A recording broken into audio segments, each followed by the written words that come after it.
سن لیے لڑکیوں، اتنی کیوں خاموش ہو؟ صدر عالیہ آج سے 30 سال قبل طارق عزیز شو کے قرآن انداز میں میری شادی شازیہ سے ہوئی۔ شازیہ اگر شازیہ ہی ہوتی تو میں صبر کر لیتا، مگر وہ تو امریکہ نکلی۔ امریکہ کا نام آیا ہے، سب مل کے ایک بار ہاتھ چوم لیں۔ امریکہ کلسٹر بم مارتا ہے، شازیہ آتا ہے کنسٹر۔ امریکہ ڈرٹی بم مارتا ہے، شازیہ ڈرٹی کینڈل۔ امریکہ کو اس کا ماں برا لگتا ہے، میری بیوی کو میری ماں۔ امریکہ کا چھوٹا بھائی اسرائیل ہے، میری بیوی کا چھوٹا بھائی موت کا فرشتہ اسرائیل ہے۔ صدر وقار، شادی سے پہلے میں 80 کلو کا تھا اور اب 800 گرام کا رہ گیا۔ بہت اعلیٰ۔ شادی سے پہلے جہاں نکلتا تھا لوگ کہتے تھے یہ مرد ہے، اب نکلتا تو لوگ کہتے ہیں یہ مرد ہے۔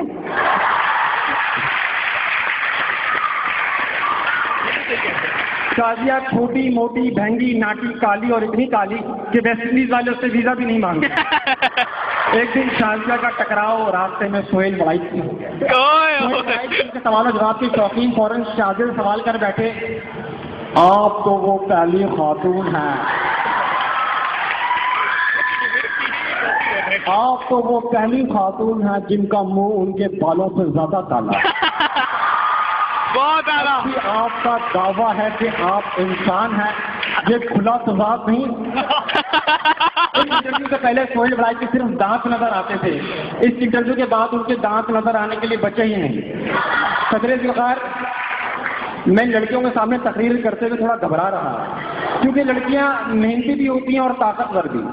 محنتی اس لیے کیونکہ دنیا کی صرف 1% عورتیں خوبصورت ہیں، باقی 99% اپنی محنت سے بن جاتی ہیں، اور طاقتور اس لیے کیونکہ ہزاروں سال پہلے عرب لوگوں نے اپنی عورتوں کو زمین کے اندر دفن کر دیا اور آج ہزاروں سال بعد اسی زمین سے تیل نکل رہا ہے۔ بہت اعلیٰ، بہت اعلیٰ۔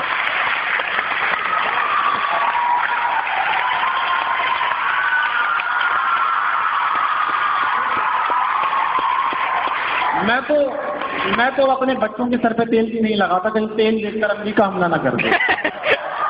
صدر وقار، تقریر تو اب چونکہ میں یہاں جج تھا، کچھ تقریریں ایسی تھیں جو جا کے یہاں لگیں، کچھ تقریریں یہاں لگیں، اور کچھ تقریروں کے بارے میں صرف اتنا کہوں گا کہ جن جن لوگوں کو رات میں نیند نہیں آتی وہ ان لوگوں سے رجوع کریں، انشاءاللہ افاقہ ہوگا۔ مگر اب تھوڑی سی کچھ سیریس بات، میں صرف اتنا کہنا چاہتا ہوں کہ سب نے یہاں عراق، افغانستان، چیچنیا، بوسنیا، فلسطین، کشمیر، 1947 سب تمام قصے بتا دیے، لیکن ہمارا پرابلم یہ نہیں ہے۔ ہمارا پرابلم یہ ہے کہ ہم کو یہ نہیں پتا کہ ہم کو کس چیز سے کیا سیکھنا ہے۔ راکیش مہرا نے ایک فلم بنائی رنگ دے بسنتی، بھارتی دفاع کی کمزوریاں اپنی قوم کے سامنے رکھ دی اور اپنے نوجوانوں میں ایک نئی امنگ، ایک نیا حب الوطنی کا جذبہ بیدار کیا۔ مگر پاکستانی قوم کے نوجوانوں نے اس فلم دیکھی، سب نے دیکھی، میں نے بھی دیکھی، آپ نے بھی دیکھی، مگر اس فلم سے کچھ سیکھنے کے بجائے آپ نے عامر خان کا ہیئر اسٹائل کاپی کر لیا۔ ارے ہم تو وہ قوم تھے کہ اگر چور کا نام فاطمہ بنت محمد بھی ہوگا تو اس کے بھی ہاتھ کاٹ دینے کا حکم تھا، اور آج ان کے وارثوں کا یہ حال ہے کہ ایک معاہدہ کر کے قوم کا 90 ارب روپیہ معاف کر دیا جاتا ہے، اور ہم اور آپ کچھ نہیں کرتے کیونکہ میں اور آپ تو صرف تقریر کرتے ہیں۔ ارے پتھر کے صنم ہو کے مرمر کے صنم، بت قدوں میں تو عبادت نہیں ہوگی ہم سے۔ ارے جھوٹ بھی بولے صداقت کے پیغمبر بھی بنے، ہم کو بخشو یہ سیاست نہیں ہوگی۔ بہت اعلیٰ۔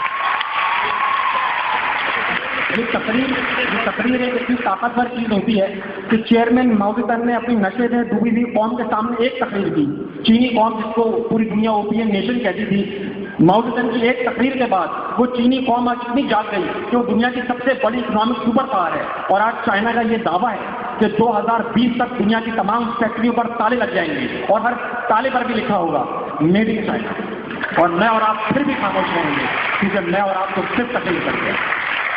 آخر میں صرف اتنا کہنا چاہوں گا کہ نفرتیں ہیں جہاں موت کے بھیس میں، او اعلان کر دیں کہ اس بھیس میں ہم کو 13 شبوں کی سحر چاہیے، ہم کو توقیر نوع بشر چاہیے، جنازے نہیں زندگی چاہیے، ہم کو سارے وطن کی خوشی چاہیے، وہ جو ٹوٹے ہیں دل پھر انہیں جوڑ دیں ورنہ اہل قلم کی قلم توڑ دیں۔